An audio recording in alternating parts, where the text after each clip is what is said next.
El título con el que hemos nombrado este espacio es Investigación en regeneración medular.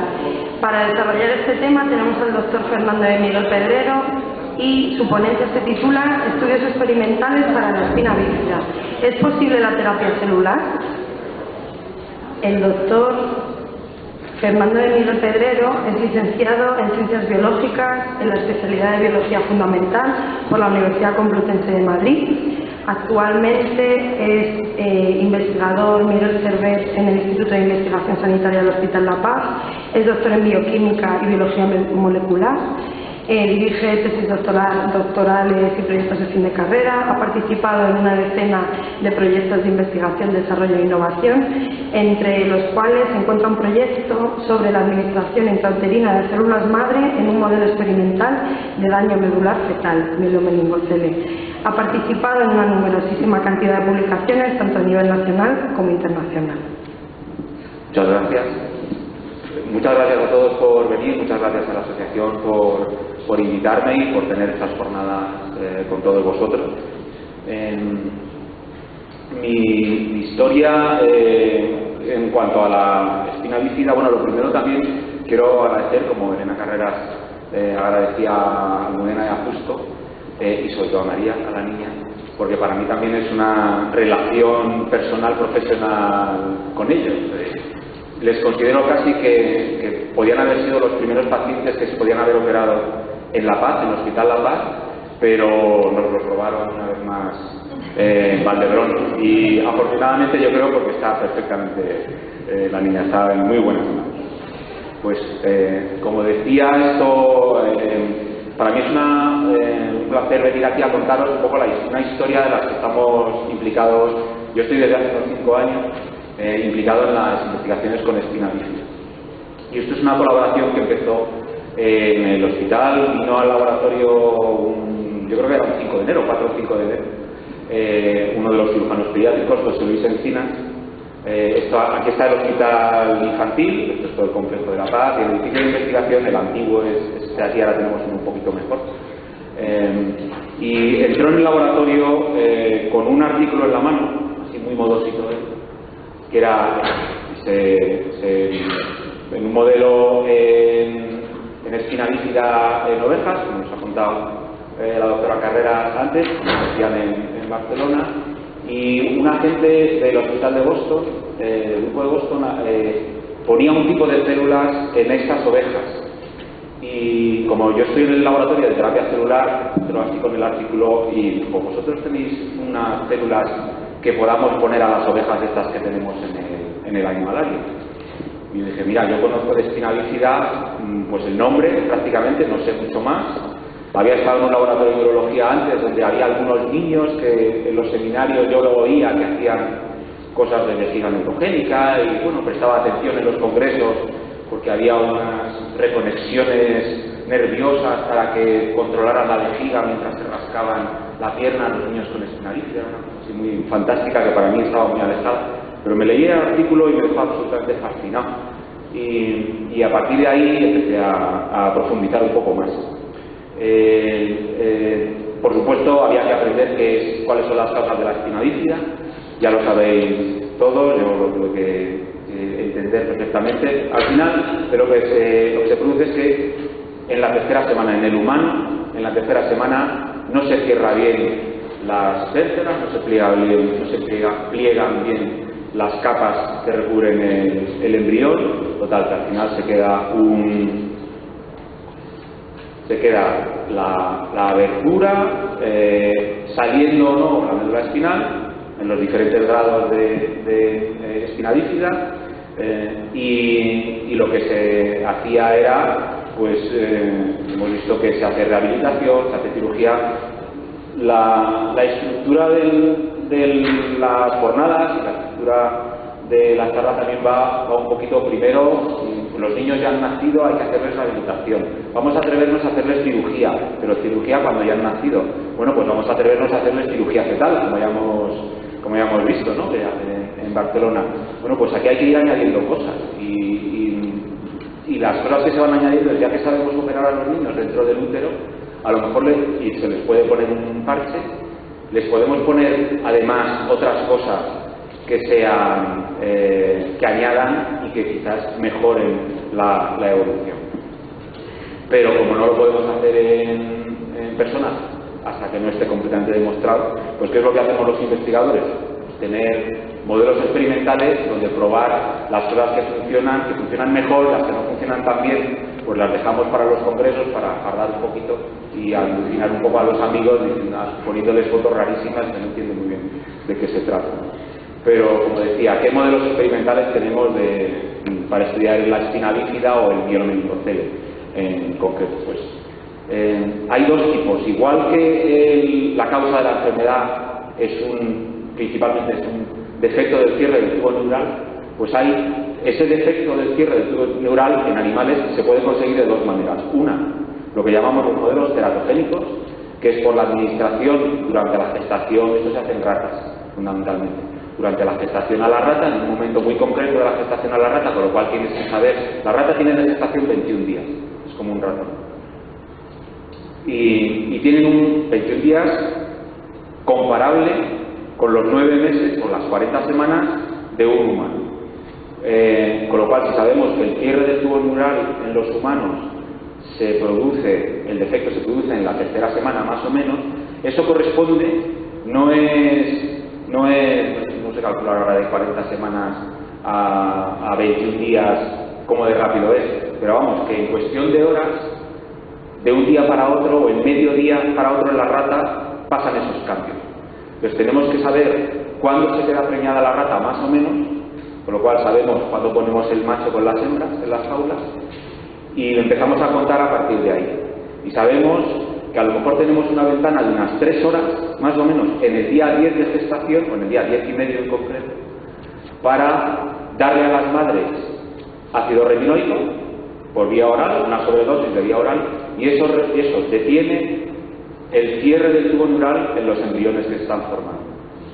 Y así tenemos un modelo de mielomeningocele. El otro modelo que hay es un modelo quirúrgico que se puede utilizar en animales mucho más grandes, que se hace principalmente en ovejas y también en conejos. Y la oveja tiene 150 días de gestación y al día 75, justo a la mitad, se abre la oveja, como nos han presentado antes la doctora Carreras, se abre el vientre de la oveja preñada, se expone el feto, luego se añaden unas fotos y se lesiona, se vuelve a cerrar y se sigue los otros 75 días o casi 75. En conejos es muy similar también. El modelo teratogénico, voy a presentar algunas fotos. No quiero presentar resultados, sino simplemente qué cosas hacemos. Pues como decía, a las ratas preñadas en el día 10 de la gestación se les da unas dosis de ácido retinoico disueltas en aceite de oliva, se les mete una cánula por la boca mientras están anestesiadas, se les rellena el estómago con esto y se pueden obtener los embriones o los fetos entre el día 15 y el día 21. Y ahí se ve muy bien las fotos, pero los fetos con espina bífida, estos al nacer, son más pequeños que los controles. Algunos presentan la placoda, la abertura donde se ve perfectamente la médula espinal respecto a un feto control, y además otros signos también de alteración son malformaciones en las patas. No todos los fetos tienen la espina bífida abierta, pero algunos otros signos que también son como grados menores de la lesión. Entonces en las ratas es que se enrolla en la cola o tienen posiciones anómalas de las patas. Aquí se veía muy bien como los también tienen malformaciones del esqueleto. Esa sobredosis de ácido retinoico induce unas malformaciones en el esqueleto, como hemos visto que pasa en las personas con espina bífida. El esqueleto se puede teñir haciéndole diversas ferrerías a los pobres fetos ya muertos, claro, metiéndoles líquidos que lo que hacen es que se disuelve la carne y se tiñen los huesos de distintos colores según tengan más o menos cartílago, de azul y rojo. Aquí no, como eran los primeros que hacíamos, no esperamos a tener la carne completamente separada y el esqueleto perfectamente limpio, pero se puede ver que en una rata control teníamos la estructura de la zona pélvica y la cola con las vértebras perfectamente organizada, y en una rata la que habíamos visto que tenía espina bífida en un feto de estos de 21 días tenía toda la zona pélvica, pues manga por hombro, las vértebras algunas no tenían el arco dorsal, etcétera. Eso nos iba confirmando que este modelo de rata, que en realidad lleva unos cuantos años en circulación, pues nosotros éramos capaces de tenerlo en nuestras manos, con lo cual ya teníamos una de las herramientas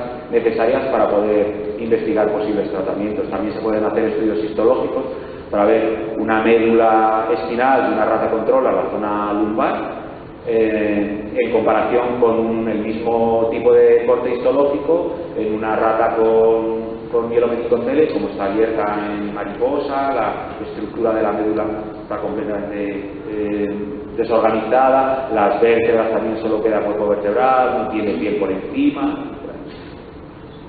Una de las cosas que nosotros proponemos en este estudio es que no solo la deformación de la médula espinal y de la estructura ósea provoca lesiones en estos animales, por lo tanto lesiones en las personas con espina bífida, sino que también, como en toda lesión medular, como en toda lesión de un tejido, se produce inflamación.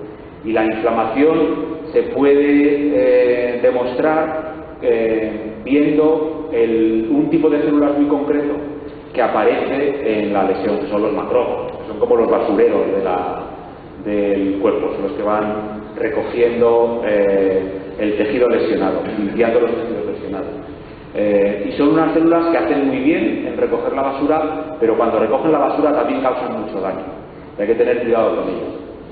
En el ictus, por ejemplo, es mucho más problemático la lesión que se produce por la inflamación que la propia muerte del tejido cerebral, del que se ha producido cuando hay un derrame cerebral. Entonces, nosotros postulamos que también podemos atajar la inflamación que se produce durante el desarrollo de la espina bífida en la vida fetal, pues manipulando esa inflamación y controlando esa inflamación. Estas células teñidas en rojo, las células teñidas en azul son los núcleos de las neuronas y de la glía que está dentro de otro tipo de células que están en la médula espinal, y las células teñidas en rojo son estos macrófagos, estos basureros que van limpiando el tejido, que en un tejido sano, control, tienen esta estructura muy ramificada, es lo que se llama una situación de célula vigilante, está viendo que las cosas no se vayan de madre, pero cuando, aquí no se ve muy bien en la foto, en la presentación, pero cuando hay espina bífida hay muchas más de estas células que están implicadas en la inflamación, y la forma que tienen, en lugar de ser tan ramificada, es muy circular, lo que se llama ameboide, y están muy activas, y están destruyendo a las neuronas que están en esa zona de agresión. Con lo cual, si la propia médula espinal ya está sufriendo agresiones por el líquido amniótico, porque se va frotando dentro del útero, encima, desde dentro, hay células que están haciendo que las neuronas que están allí estén entrando en un proceso degenerativo y muriéndose.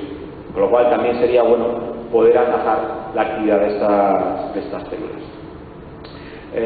Otros grupos, por ejemplo, tienen otras maneras de estudiar estos modelos de espina bífida, y también, igual que se utiliza resonancia magnética en los fetos o en personas, algunos de nosotros nos han hecho alguna resonancia alguna vez, pues en los fetos también se puede estudiar por resonancia magnética.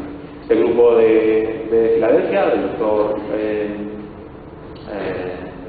Achik, en fetos con espina bífida, ven la lesión medular en comparación con uno normal, o en un cerebro normal pueden demostrar todas las lesiones relacionadas con el quiálidos, por ejemplo. También en este grupo de Filadelfia, nosotros en el laboratorio lo podemos hacer, pero no tenemos la gente suficientemente preparada como para hacerlo, pero el aparato lo tenemos. También se puede estudiar la fisiología de la vejiga de los fetos ya nacidos, por ejemplo. Con lo cual, si mejoras quirúrgicamente o con los tratamientos intrauterinos puedes demostrar no solo si los animales caminan mejor, el cociente intelectual de los corderos cuando han nacido, pues es difícil saber cómo mejoran, pero vamos, signos físicos sí que podemos ver. Uno de los signos físicos es también si las vejigas en este aparatito de aquí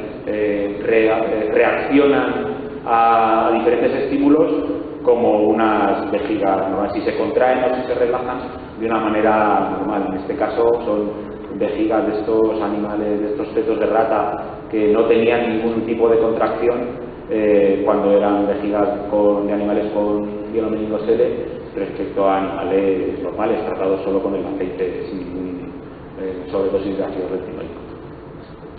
El otro modelo que decía que se utiliza más habitualmente en investigación es el modelo de la oveja, también trasladable al conejo, es un modelo quirúrgico en el que este modelo está desarrollado también por la pareja de los doctores Bewley en Suiza y en Estados Unidos, entre los dos sitios que hicieron, y lo que se hace es se corta delicadamente, pero se corta la parte dorsal de la piel, de los músculos y de la vértebra y de las meninges, exponiendo directamente la médula espinal a todo el poniente que hay en el líquido amniótico. Al final de la gestación, si no se le hace nada, normalmente se presenta con la espinalicidad, y también se puede probar esto es histología de estas ovejas, en el que una médula, una zona lumbar normal, lo anormal que supone cuando se ha hecho ese corte de la médula. En lugar de ser una médula espinal, un cordón redondeado, perfecto o las vértebras aquí, pues esto que es aquí redondo pues, aparece completamente aplanado y desorganizado en este caso. Entonces, pues cómo se hace un poquito en las ovejas, se está cortando la zona de las vértebras, de la dorsal de las vértebras, como se ve la médula espinal una vez que se han quitado, estas fotos de una reparación que también es un banco de pruebas para la reparación quirúrgica, como nos enseñaba antes la doctora Carrera. En nuestro caso siempre hay que poner a punto el modelo, y aunque lo leas que a los demás les parece muy fácil y lo has conseguido, pues tú tienes que saber que trabajas con el mismo modelo para que tus resultados sean contrastables con los de los demás, ¿no? Pues estos son malformaciones que hay en el cerebro de estos corderos, los que pues, completamente anormal respecto a un control, o tiene una dilatación enorme por dentro, etcétera, etcétera. Estas son cosas que a los neuropatólogos les encanta ver, y ven muchísimas cosas que yo le llevo el bote con el cerebro del cordero, y al cabo de unas cuantas semanas tienen con un montón de fotos preciosas para ellos también, y bueno, son muy entretenidas cuando se las cuentan, y luego la cosa es contarlo bien la historia, y que nos pueda valer para utilizarlo para los pacientes, claro. Estos corderos también tienen problemas de vejiga. Y lo curioso es que los problemas de vejiga que presentan estos corderos con espina bífida algunos presentan un engrosamiento de la pared de la vejiga y otros presentan nada de adelgazamiento. Y no se sabe muy bien por qué, porque cuando la docena de ovejas que operaron en el grupo de cirugía pediátrica no recordaban que hubieran hecho nada distinto en unas ovejas frente a otras. Entonces, ¿por qué unas ovejas presentan esta diferencia de unas más delgadas y otras más gruesas? En cualquier caso son dos anomalías que cuando se hacían las pruebas correctoras mediante cirugía prenatal no aparecían, lo cual pues bueno, por exceso o por defecto se puede corregir más o menos los problemas vesicales. Otra cosa es que luego esas vejigas funcionen bien, por eso habrá cuestión y habrá tiempo para demostrarlo.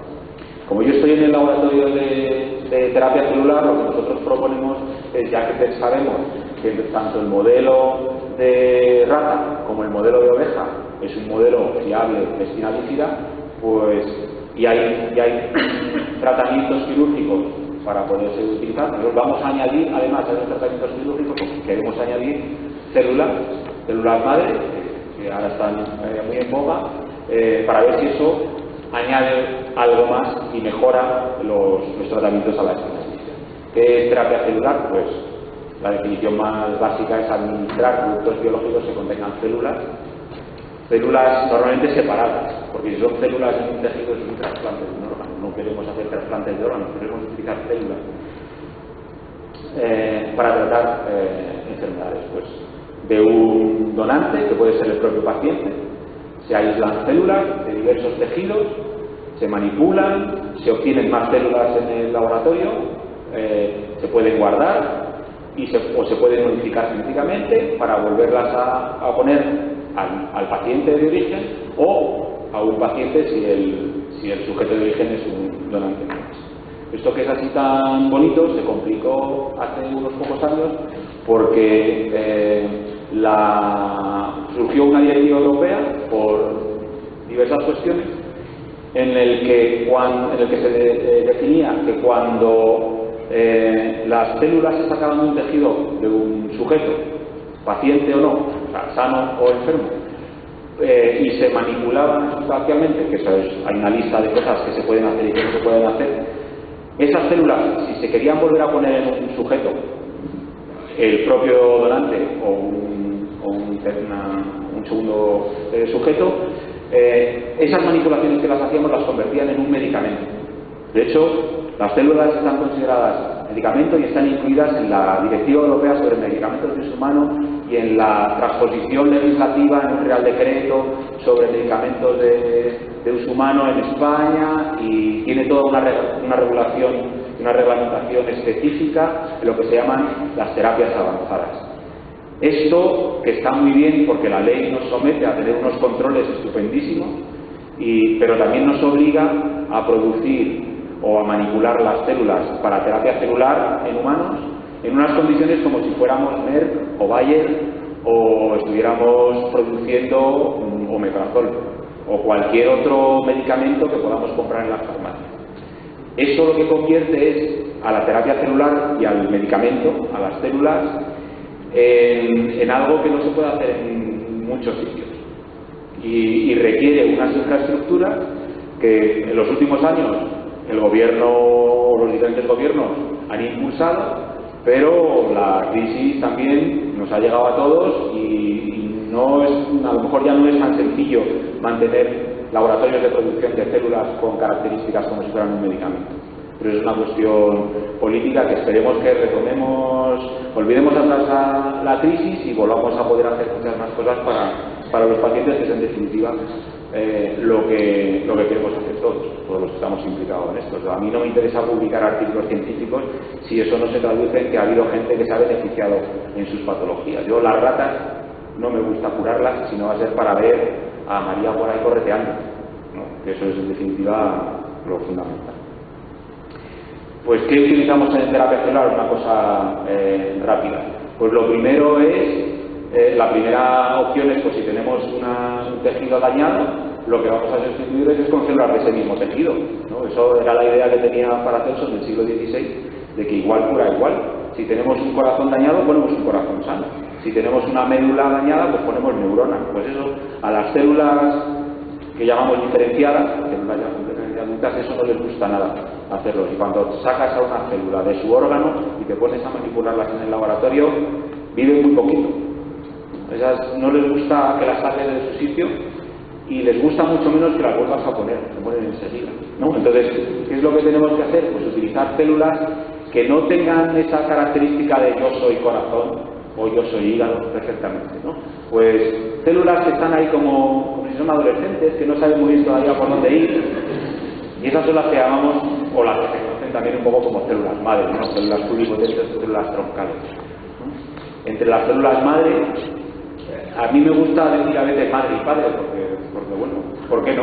Mientras no sean madrastras, pues no de las de Blancanieves, ¿no? Que sean madre, que sean de las buenas, o madres o padres. Principalmente hay tres tipos, depende del estadio donde se saque, del estadio donde se saque y de la capacidad. Cuanto más atrás, más cerca del embrión se saquen, más posibilidades de convertirse en cosas distintas se tienen. Eso nos puede beneficiar desde el punto de vista científico, pero también nos causa algunos problemas.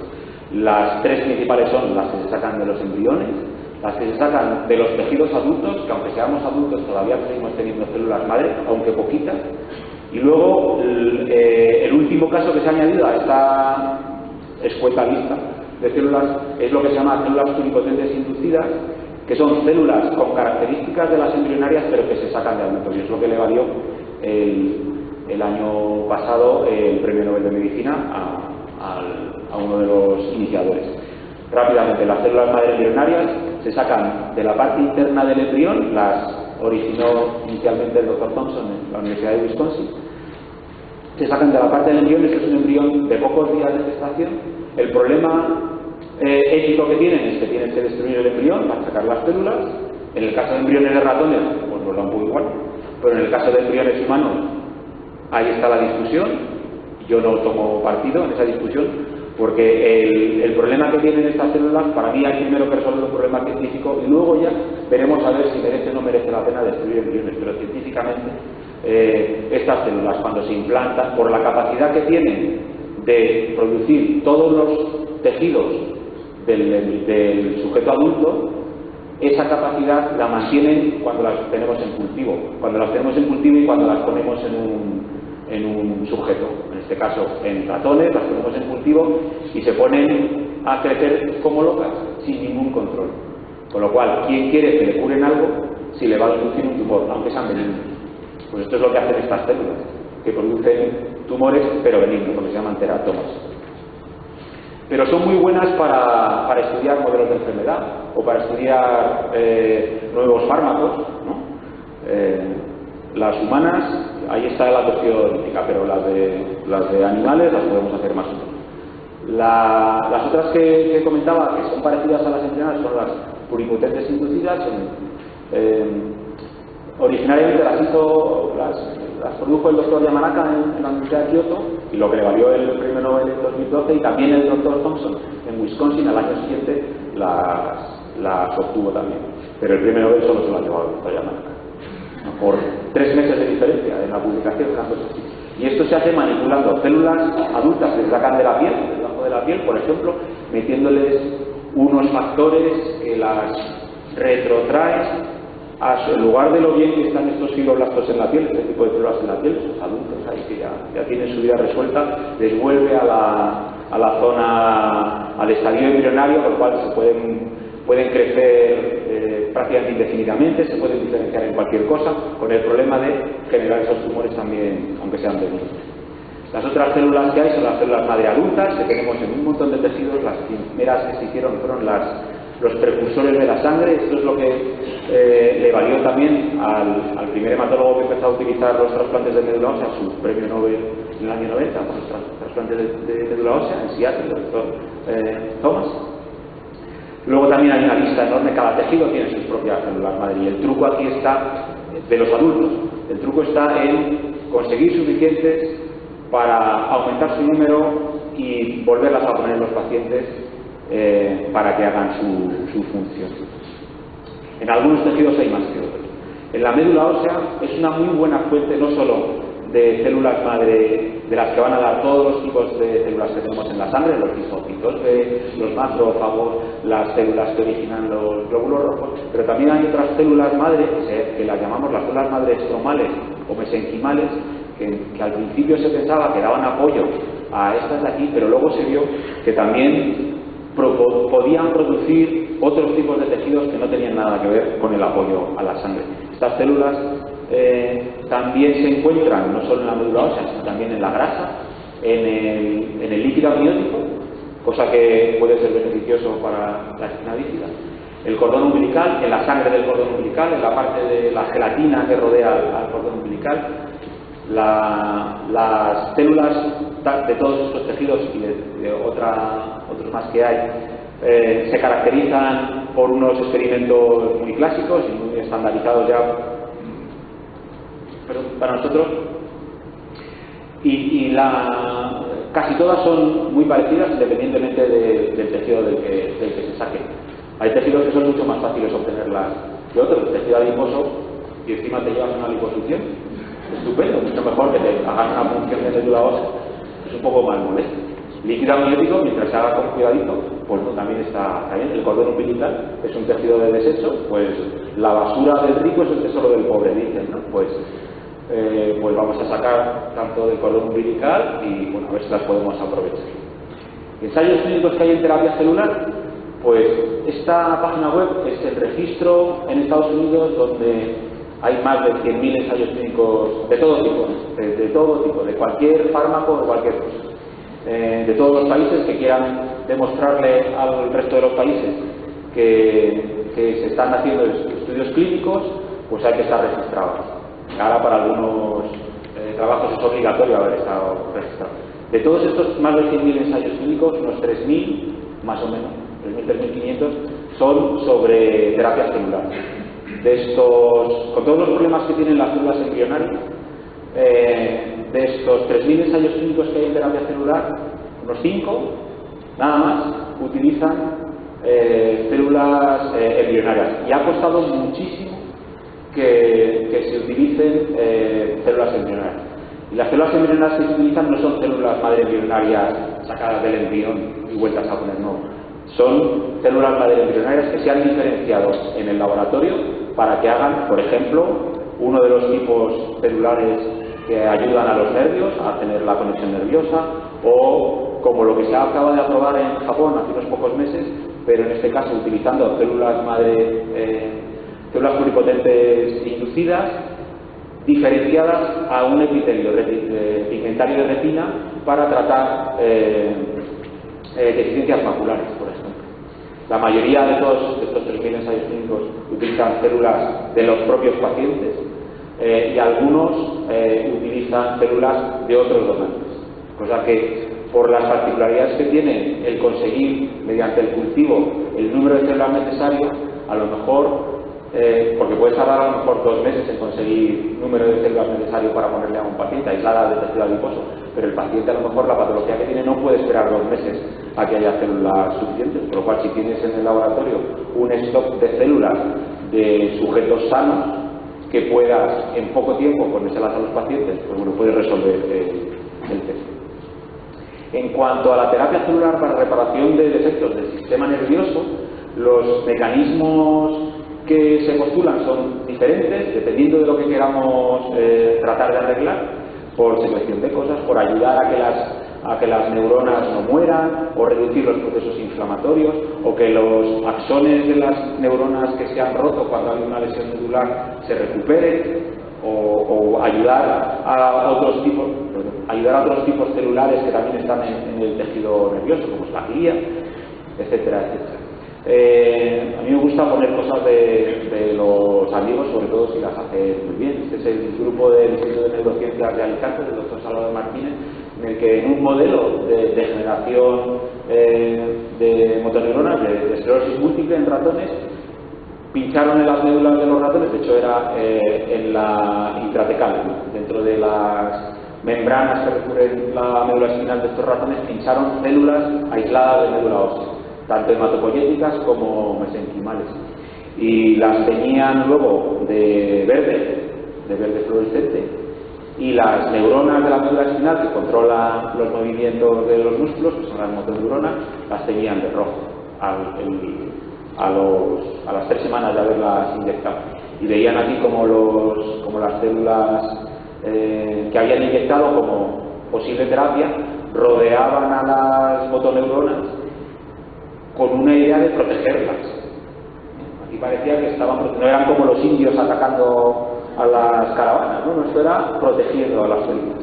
Esto que es un modelo experimental en colaboración con el Hospital Virgen de la Reixaca de Murcia, pues se ha trasladado a un ensayo clínico en esclerosis lateral amiotrófica, inyectando en una docena de pacientes en 2 puntos distintos de la médula espinal células aisladas de la médula ósea de estos pacientes, y tenían una reducción en la velocidad de empeoramiento en estos pacientes.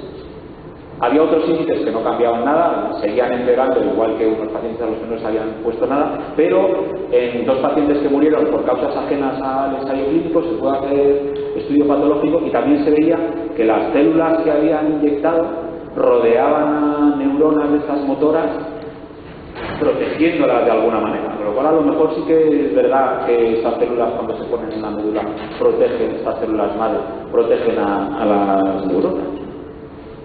Otro de los mecanismos que se pueden hacer es que las células madre inducen la regeneración de los axones. Esto se ha conseguido in vitro, la diapositiva no se ve muy bien, pero aquí cuando había las células en cultivo los axones de estas neuronas eran más largos.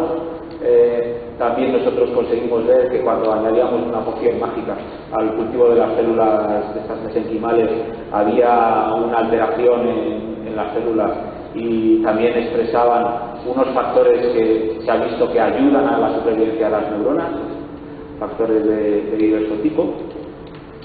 Este era el artículo con el que vino José Luis Encinas, el cirujano pediátrico, aquel regalo de Reyes para mí, en el que el grupo este de Boston y de San Diego inyectaban, en este caso lo que utilizaban eran células madre aisladas de cerebros de ratones fetales, células madre neurales, las inyectaban en ovejas y veían que en la espina, directamente en la médula espinal de las ovejas, y veían que al cabo del tiempo, no se distingue muy bien, pero creen que es así, que había células que eran de las que habían inyectado ellos de ratón y que permanecían en la médula espinal de esas ovejas que tenían espina líquida, y además había una expresión de factores estos que ayudaban a las neuronas a no morirse, Este es uno de los ensayos en los que colaboro yo en uno de los estudios experimentales con cirugía pediátrica, en el modelo de oveja, en el que inyectábamos, hacíamos 3 tratamientos,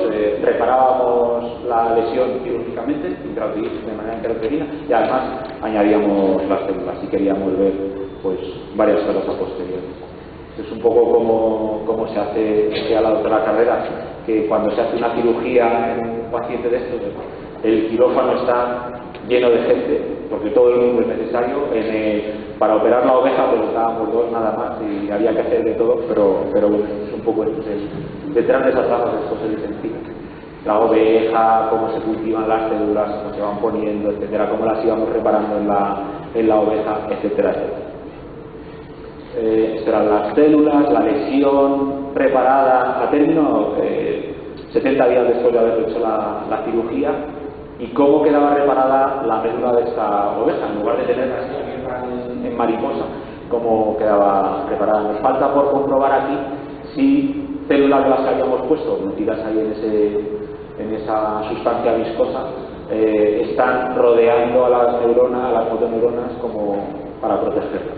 Son cosas pendientes por hacer. También se puede aprovechar las membranas, como hemos visto. Sobre las membranas también se puede utilizar otro tipo de materiales que sean como discos porosos, donde las células están marcadas de fluorescencia verde.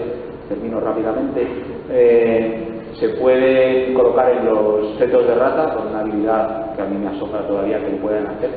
Es un feto de una rata a día 17 de gestación, en el que se le abierto el útero, tiene la lesión ahí, cómo ponemos el disco tapándolo con un trocito de piel, un feto normal, y cómo lo hemos metido ahí, hemos tratado de reparar. También podemos hacer estudios, en lugar de en animales, pues estudios que no requieran justo los animales. Podemos aislar médulas espinales de fetos de rata, ponerlas en cultivo con células para ver si se pegan, si no se pegan, cómo van migrando hacia adentro, etcétera, etcétera. Hay otros casos de otra gente que lo que hace es inyectar directamente en el líquido amniótico durante la gestación, que es una cosa que nosotros también hemos comprobado que se puede hacer en estos este modelo es justo inyectando en la médula espinal, como hacían el ensayo clínico de los de Murcia, de la ELA, de la esclerosis lateral amiotrófica, pero en fetos de rata, hinchándoles las células en la médula espinal para ver ellos. Este es una variante del grupo de Boston que lo que hace es, con las células neurales esas que habían aislado de ratón, en el modelo de oveja, lo que hacen es pincharlas en el líquido amniótico, que es una opción muy sencilla.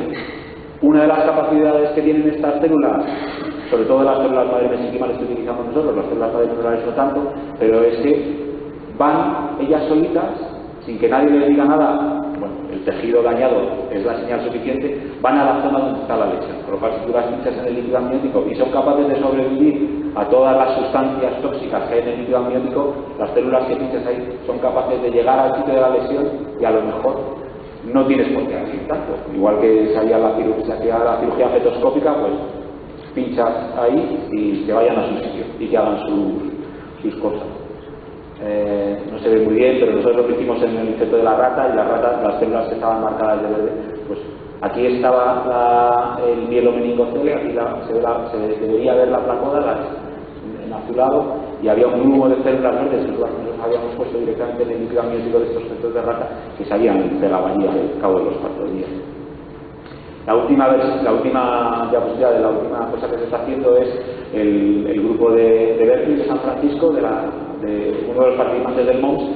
Ellos también están haciendo estudios experimentales, y lo que tienen ahora es células de estas pluripotentes que son parecidas a las embrionarias humanas, las incluyen en una gelatina especial, en lo que se llama un hidrogel, y están probando a ver si, igual que ya se ha visto que la membrana, el parche que tapa es suficientemente bueno, pues a lo mejor debajo del parche se pone esta gelatinilla que tiene incluidas células, y se han visto ellos, esto lo han publicado hace 3 semanas, que las células se escapan de este gel y se consiguen meter dentro de la médula, y lo que tienen que comprobar es que funcione mejor y que los corderos estén mejor sangrados.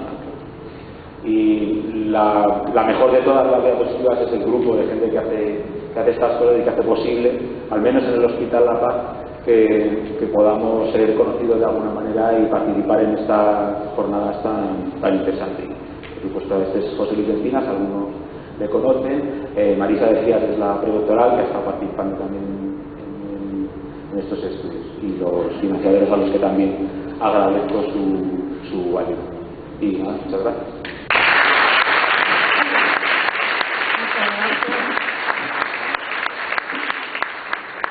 Y bueno, si alguien tiene alguna pregunta que le quiera hacer al doctor Fernando de Miguel, por ahí detrás.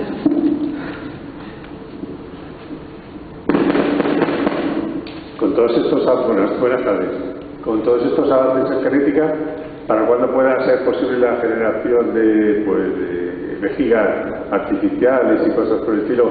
Que últimamente, hace poco vi en televisión un artículo que en ratones el crecimiento era muy pequeñito, y se hacían, pues en 3 o 4 días se generaba vejigas artificiales o fragmentos de vejiga artificial ya se han utilizado en niños. Hay un grupo entre la Universidad de Boston, entre el Hospital General de Massachusetts, que se trasladó a otra universidad, a Wake Forest, en Carolina del Norte.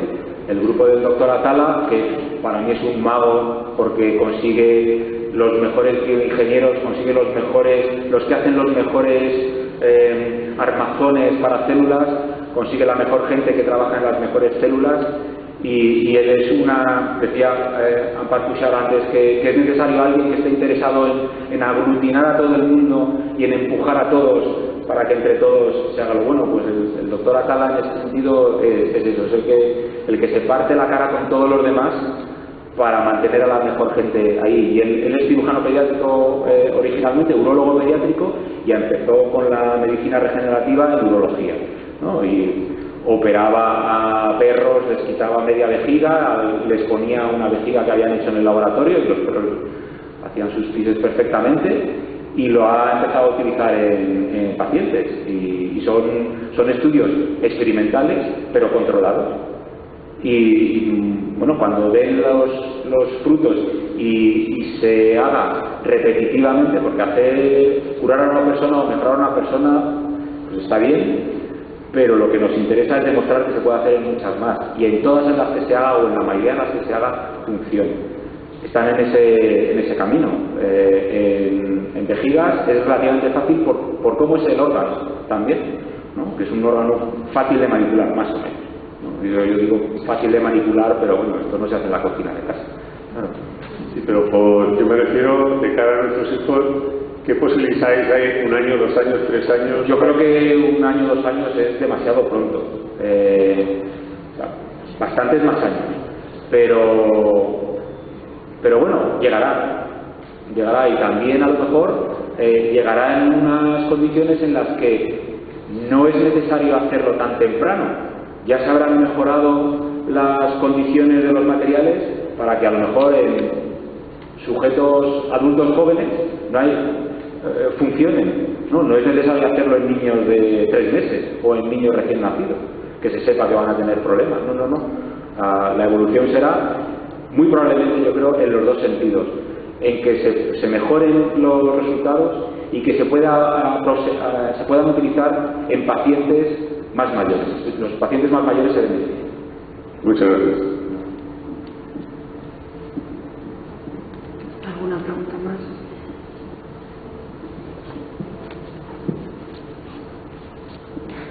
Muchas gracias por tu exposición, me ha parecido interesantísimo. La verdad es que las terapias celulares nos están abriendo un campo nuevo en todo tipo de tratamientos, ¿no? Entonces, yo quisiera, aunque tú no eres cirujano, eres biólogo, quisiera preguntarte si crees que sería muy beneficioso combinar las terapias, las cirugías de citoscopia que nos mostró antes la doctora Carreras con la terapia celular, si crees que podría ser beneficioso y mejorar mucho la regeneración de esa médula que está recientemente dañada. Es decir, que intentar que en vez de que el niño nazca con un nivel mejor que el que tenía, que nazca con un nivel absolutamente normal. ¿Tú crees que podríamos aspirar a eso? Bueno, una cosa que no ha contado ella es que ellos ya lo han hecho también, ¿no? En el modelo de oveja lo que hicieron fue aislar líquido anticélulas, estas células mesenquimales que tienen también propiedades antiinflamatorias y que secretan factores que ayudan a las neuronas a sobrevivir. Ellos lo aislaron del líquido amniótico de las ovejas, las cultivaron en el laboratorio y luego se las volvieron a poner a los fetos de las ovejas a los que les habían inducido espina bífida. Y cuando nacieron los fetos, tenían, esos fetos tratados, tenían esbozos de arco dorsal, de la parte de las vértebras que habían retirado. Con lo cual, probablemente el número de células a lo mejor era escaso, hay que poner muchas más, o hay que ayudar a las células que ponemos con otras cosas, pero son indicios en los que ya mezclando la reparación quirúrgica con la terapia celular, al menos esqueléticamente se mejora. Que eso ya es un paso. Si eso se traduce en que hay mejoras funcionales, pues mejor que mejor. Habrá que comprobarlo, por supuesto. Pero que ya hay pasos dados por algunos grupos.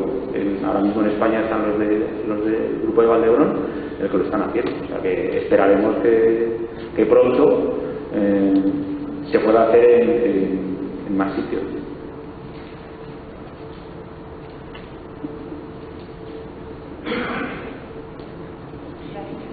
Quería hacer una pregunta. Se escucha mucho de que el trabajo que se está haciendo con células madre va a ayudar también al regeneramiento medular. En casos de niños que ya, pues como el caso mío, tiene 11 años, el día de mañana ese procedimiento podría ayudarle a regenerar la médula. Yo no me atrevo a decir tanto, ¿no?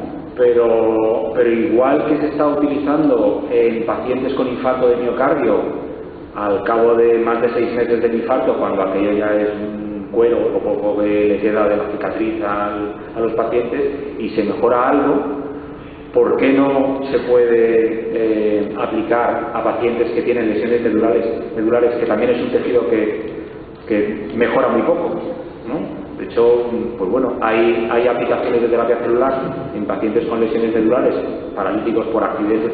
Uno de los grupos o de las asociaciones que más dinero invierte, al menos en Estados Unidos, es la asociación Christopher Reeve, el actor que hizo de Superman, que se quedó paralítico porque cayó de un caballo o acabó muriendo, pero él generó una fundación para ayudar a lesionados medulares y da bastante dinero para investigación en reparación de lesiones medulares. Lesiones medulares que pueden ser de todo tipo. Si son lesiones medulares por accidente, vale. Si son lesiones medulares por problemas de malformaciones congénitas o de malformaciones minerales, también vale. Hay otra, la Federación Internacional de Paraplegia, que es suiza, en Zurich, también financia este tipo de investigaciones y no solo son en pacientes parapléjicos por accidentes.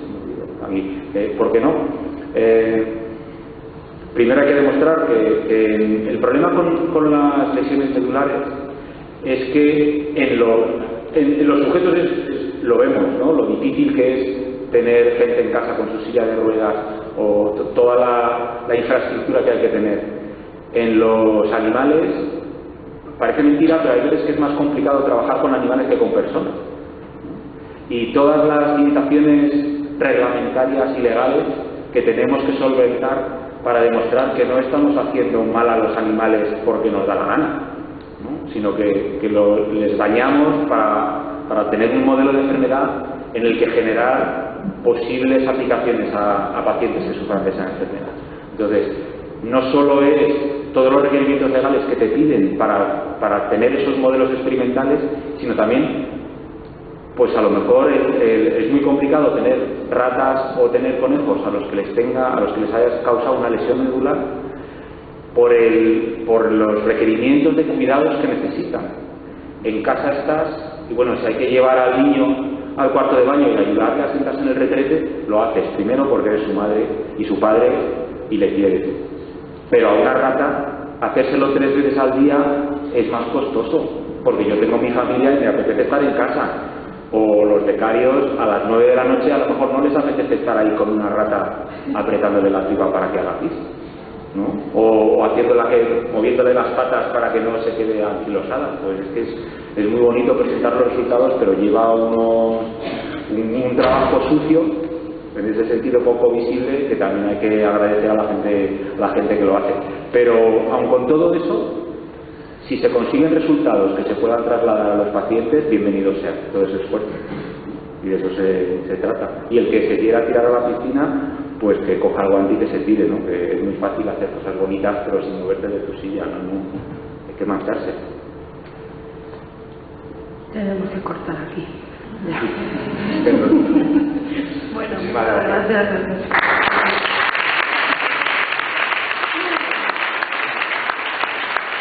Bueno, ahora tenemos otra pausa, tenemos 15 minutos